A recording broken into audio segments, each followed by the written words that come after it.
guys, so what I'm working on here is putting floor down in the shed to make it a little nicer, give myself a nice moisture barrier. So the first thing I did was put some pallets down to fit, and next thing I've got to do is I've got a bunch of chunks of spare pieces of wood from 2x4s and things like that we've cut. Then I'm going to use that and a level to wedge all underneath here and make a nice level floor before I go any farther.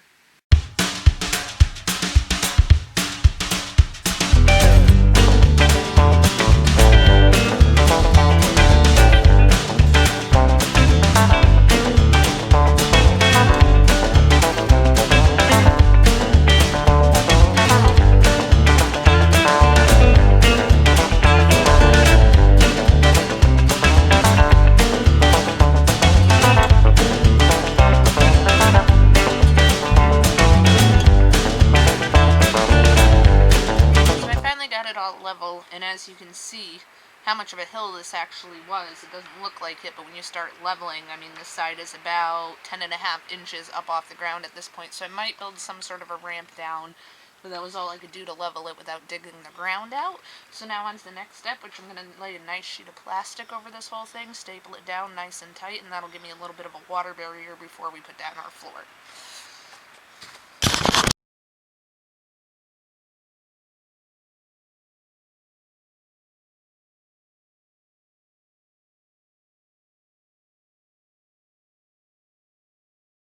Just a little tip for laying down this plastic before I put my staples in. I put a little piece of Gorilla Tape or duct tape or something to that effect because it just helps it from tearing the plastic as you stretch it out over the staple.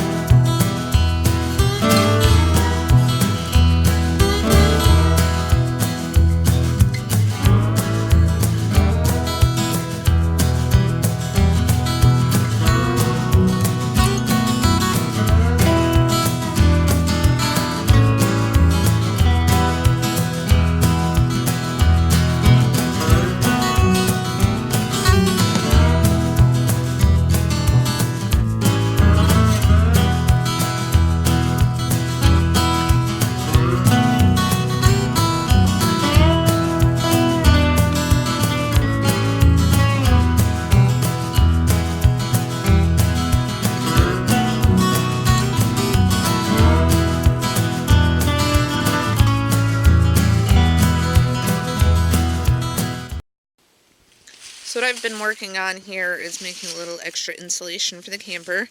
It's not the prettiest thing in the world, but it works, and that's the point.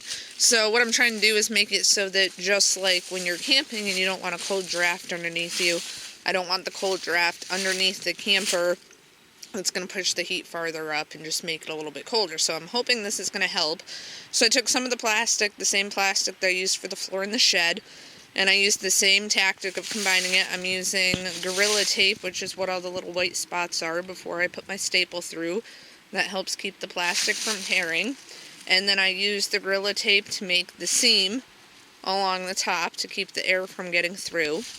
And then to weigh it down on the bottom, I was going to use 2x4s, but I figured, hey, why waste the wood when there's plenty of down saplings and branches here that are still good. So I just took that and rolled the bottom around it, stapled it down to keep it in place, and then I'm hoping that that will help weight it to the ground so it doesn't just blow up underneath the camper. I've only done one side so far. I still have to do the other three, which are going to be a little more difficult just between the doors and things like this to get around it. So I'm going to start working on that. I got as far as I could on the floor yesterday. I didn't get to show you guys because I was rushing before dark to get all the stuff in the back of back in the shed, excuse me, because it was supposed to start raining this morning as of last night, so I didn't want things to get wet, and now they pushed it off till 1 o'clock, so I'm hoping I'm just not going to get hit with rain. But what I was putting down for the actual floor of what you can see is this masonite, and I was having a little bit of trouble because they're scrap pieces that we got for free, so they're not really the same sizes. So I was just putting it together the best that I could. I only have 4 big pieces down, which is what everything's laying on. And I have to measure and take the rest to the table saw to cut it to fit. So I am going to finish the floor. I'm just trying to save gas and do everything in trips at once. That's why I'm kind of working on 2 projects at the same time. It's pretty nice. All the starlings have come down to visit. If you can see them over there. Not a huge flock for starlings, but a pretty decent one. And they're all still coming down. Look like they were in the field next door.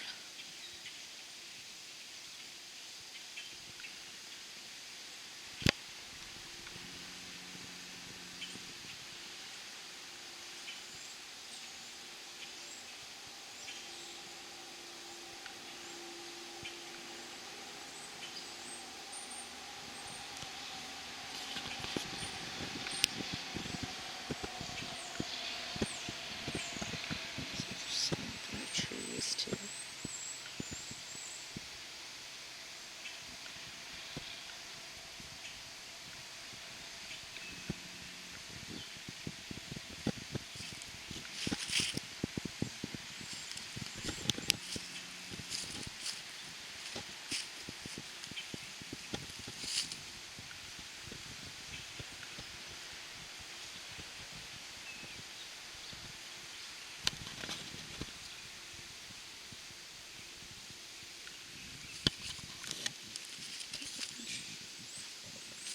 Right over there in the driveway too. Oh,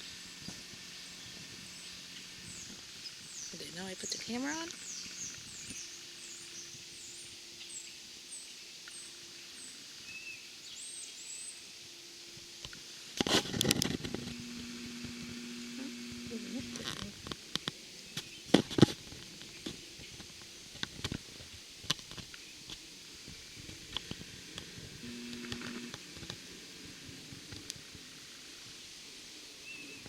Oh, there they go.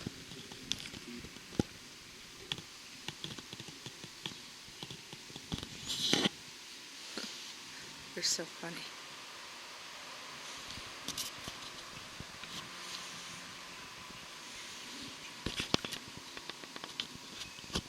So this is what I'm actually liking about living in the woods up here, is just that the starlings are coming right over. I know if you have farms and stuff, they'll come there, obviously. But it's nice. I've probably been standing here for like 15 minutes now just watching the flock. I mean, it's amazing to watch. That's what I like about it. The scenery, the wildlife, all that. It's great. Alright, so I finally finished that all up. I managed to get around things like the bumper and whatnot the best that I could. So that was good. And I've got the whole front. Unfortunately, I was a couple feet short on tape. I was just about done and I ran out of tape. So I'm going to have to buy another roll just to connect there and patch up a few places around the other door where the tape isn't connecting. And I want to make it look a little nicer for what it's going to look like for being tape. But, so I'm glad that's done. And I did mean to show you guys the other day that something tried to break into a camper. The only thing that I can imagine that we have out here that would be able to grab on and pull the door out like that would be a raccoon, but I was here at night and it wasn't like that. I came back the next morning and it was. And there was little chunks of wood all on the step in the ground right underneath the door, so something was definitely trying to pull that out. So I gotta see if that's fixable. I kind of wanted to get a new door anyway, so I'll see what I can do with it. And if not, I might just order another door because that's going to let a lot of cold air in.